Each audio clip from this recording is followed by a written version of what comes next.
রান্নাঘর সাজানোর জন্য চমৎকার একটা জিনিস বানিয়েছি। আর এই চমৎকার জিনিসটা বানিয়েছি আমি বাজারের পুরনো ব্যাগ দিয়ে।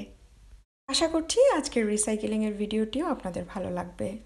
আসসালামু আলাইকুম, আমি সেলিনা চৌধুরী চলে এলাম নতুন আরও একটা ক্রাফটের কাজ নিয়ে। আজ আপনাদের জন্য রান্নাঘর সাজানোর জন্য চমৎকার একটা ভিডিও নিয়ে এসেছি। তো চলুন শুরুতেই দেখিয়ে দিচ্ছি এখানে আমি কি কি ব্যবহার করেছি। প্রথমত আমাদের লাগবে শক্ত কিছু কার্ডবোর্ড এবং এই কার্ডবোর্ড থেকে আমি ডিম আকৃতির দুটো বোর্ড কেটে নিচ্ছি। এই ডিম আকৃতির বোর্ডগুলো আমি নিচে বেইজ হিসেবে ব্যবহার করব। এছাড়াও আমাদের লাগবে সাইডে দেওয়ার জন্য লম্বা কিছু কাগজ আর ডানার জন্য কিছু কাগজ। তো সবগুলো আমি কাজটা মজবুত হওয়ার জন্য দুটি পিস করে কেটে নিয়েছি। আপনারা যাতে কাজটা বুঝতে পারেন সেজন্য সব কিছুর মাপ এখানে আমি দেখিয়ে দিচ্ছি। ডিমটার লম্বায় নিয়েছি 8 ইঞ্চি এবং চড়াই নিয়েছি 5 ইঞ্চি। আপনারা আপনাদের পছন্দ মতো ছোটো বা বড় করে নিতে পারেন। সাইডের বর্ডারের কাগজটা নিয়েছি 1.5 ইঞ্চি। আপনারা আপনাদের পছন্দ মতো আরও মোটা করতে পারেন। ডানার জন্য যে কাগজগুলো নিয়েছি এগুলো লম্বা এবং চড়াই দুদিক থেকেই 4 ইঞ্চি করে নিয়েছি।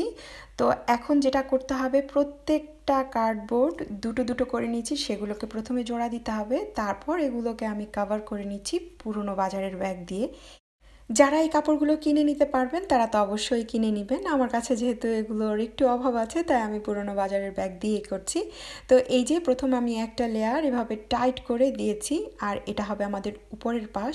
এবং নিচের দিকের জন্য আমি আরও একটা কাপড় কেটে নিয়েছি।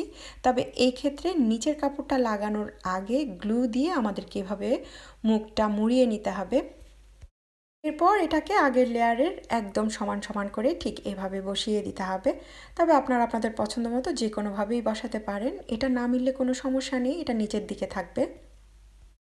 এখন সাইডের জন্য যে দুটো কাগজ আমি কেটে নিয়েছি, প্রথমে এগুলোকে ফ্লেক্সিবল করার জন্য আমি এভাবে একটু ভেঙে নিচ্ছি, তাতে করে সাইডটা দেখতে সুন্দর হবে। এখন এগুলোকেও কাপড় দিয়ে আমি মুড়িয়ে নিচ্ছি। এই কাজগুলো ডিটেলসে আর দেখানোর মতো কিছু নেই, তাই শর্টকাটেই আমি সেরে নিলাম। এখন যে কাজটা করতে হবে, এই ওভাল শেপটার চারপাশে আমাদেরকে এই বর্ডারটা খুব ভালো করে লাগিয়ে দিতে হবে। শুধু মাথায় একটা জিনিস রাখবেন, এই জিনিসটা লাগানোর সময় খুব টেনে টেনে লাগাবেন এবং সাইডে যাতে কোনো ধরনের ফাঁকা না থাকে। যেহেতু উপরে কাপড় এবং ভিতরে কাগজ, তাই যেটা করতে হবে এই গ্লুগুলো খুব ভালো করে লাগাতে হবে। আর আরেকটা জিনিস হচ্ছে, একটা জয়েন্ট যেহেতু থাকবে, তো এই জায়গাটা আপনারা এমনভাবে দিবেন যাতে এই জায়গাটা মুরগির গলা কিংবা পাখা দিয়ে ঢেকে যায়। ব্যাস, সুন্দর একটা ওভাল শেপ তৈরি হয়ে গেল।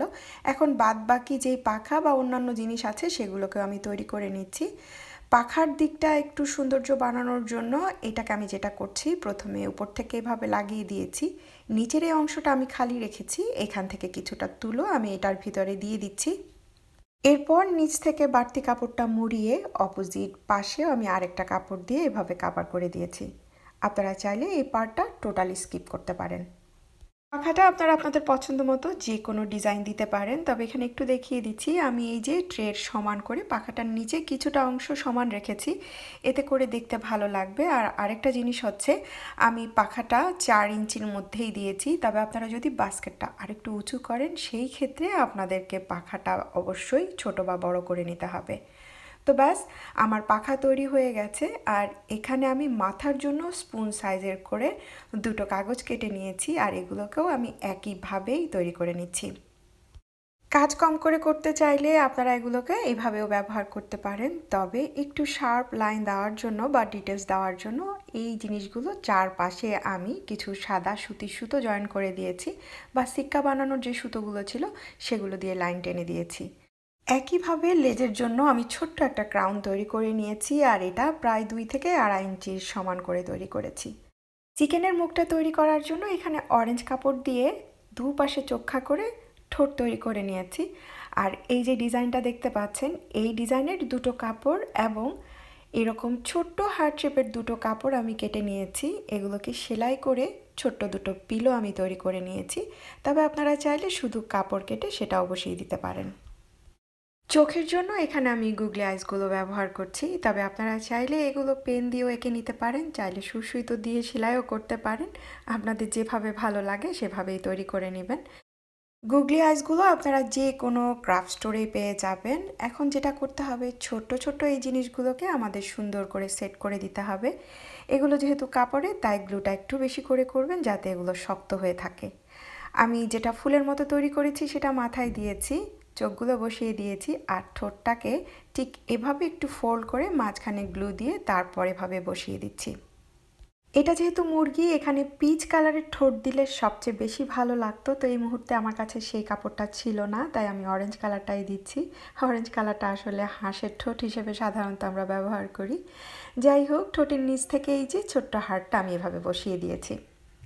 মোটামুটি ছোট ছোট পিসগুলো সব আমি তৈরি করে নিয়েছি। আর যে পাখাগুলো দেখতে পাচ্ছেন, এগুলোতে চাইলে আপনারা আপনাদের মতো করে যে কোনো ডিজাইন দিতে পারেন, তবে আমি বেশি হিজিবিজি হয়ে যাবে সেজন্য কিছুই দিলাম না। এখন প্রথমে আমাদের মাথাটা বসাতে হবে, আর মাথাটা বসানোর পর দুপাশ থেকে ব্যালেন্স করে আপনাদের পাখাটা বসাতে হবে। পাখাটা যেহেতু এই রাউন্ড ট্রের সাথে রাউন্ডভাবে বসবে, তো সেই ক্ষেত্রে বেশি করে একটু গ্লু ব্যবহার করবেন। আর আরেকটা জিনিস হচ্ছে, পাখাটা বসানোর আগে একটু ফোল্ড করে বাঁকা করে নেবেন, ব্যাস তাহলেই হবে। তো আমি মোটামুটি সব কিছু বসিয়ে নিয়েছি। আর এই যে মুরগির মাথা এবং লেজ, এই দুটো ট্রের হ্যান্ডেল হিসেবে খুব ভালো কাজ করবে। মুরগিটাকে সাজানোর জন্য এর মাথায় আমি সুতো দিয়ে ছোট্ট একটা সাদা বো বানিয়ে লাগিয়ে দিচ্ছি, আর এর মাঝখানে একটা ছোট্ট পার্ল দিয়ে দিয়েছি। গলার নিচ থেকে আমি আরও একটা বো লাগিয়ে দিচ্ছি, আর এটা একটু ব্যালেন্স করে বানিয়েছি যাতে গলার জায়গায় যে জয়েন্টটা আছে সেটা দেখা না যায়। আর সৌন্দর্য বাড়ানোর জন্য এখানেও আমি বেশ কয়েকটা পাড় লাগিয়ে দিয়েছি। এবার আপনারা চাইলে এটাকে এভাবেও ব্যবহার করতে পারেন, তবে আমার কাছে মনে হলো এটাকে যদি একটু সাদা সুতো দিয়ে বর্ডার দিয়ে দিই তাহলে দেখতে বেশি ভালো লাগবে, তো সেই কাজটাই আমি করে নিয়েছি। ক্যামেরায় আমি কতটা ফুটাতে পেরেছি সেটা আমার জানা নেই, তবে বাস্তবে এটা দেখতে কতটা কিউট হয়েছে সেটা আমি আপনাদেরকে বলে বোঝাতে পারবো না। আমি যখন প্ল্যান করেছি এই ট্রেটা বানাবো, তখন আমি নিজেও ভাবতে পারিনি যে এটার রেজাল্টটা এতটা ভালো আসবে। যাই হোক, এখন আমি এই ট্রেটা কী কী কাজে আপনারা ব্যবহার করতে পারবেন সেটারই একটা আইডিয়া দিয়ে দিচ্ছি। আপনারা চাইলে চুলার পাশে এই ট্রেটাকে এভাবে রেখে ছোট্ট ছোট্ট মশলার যে জারগুলো আছে সেগুলো রাখতে পারেন। চাইলে আপনাদের চুলার পাশে এই ধরনের তেলের যে জারগুলো আছে সেগুলো এই ট্রেটার মধ্যে সাজিয়ে রাখতে পারেন। আপনাদের প্রয়োজন বা পছন্দ অনুযায়ী আগেই ডিসিশন নিয়ে নেবেন যে এই ট্রেটা দিয়ে আপনারা কোথায় রাখবেন বা কিভাবে সাজাবেন, তো সেই অনুযায়ী এটার সাইজটা নিয়ে নেবেন। আমি একটু ছোট্ট করে বানিয়েছি, তাই কথাটা আগেই বলে দিলাম। আর আপনাদের বোঝার সুবিধার্থে আমি আমার মতো করে কয়েকভাবে ডেকোরেশন করে দেখিয়েছি। তবে এখন সবচেয়ে মজার পার্টটা শেয়ার করছি, সেটা হচ্ছে এই ট্রেতে আপনারা আপনাদের যে ডিম আছে সেগুলো রাখতে পারেন, মানে এটাকে ডিমের বাস্কেট হিসেবেও ব্যবহার করতে পারেন।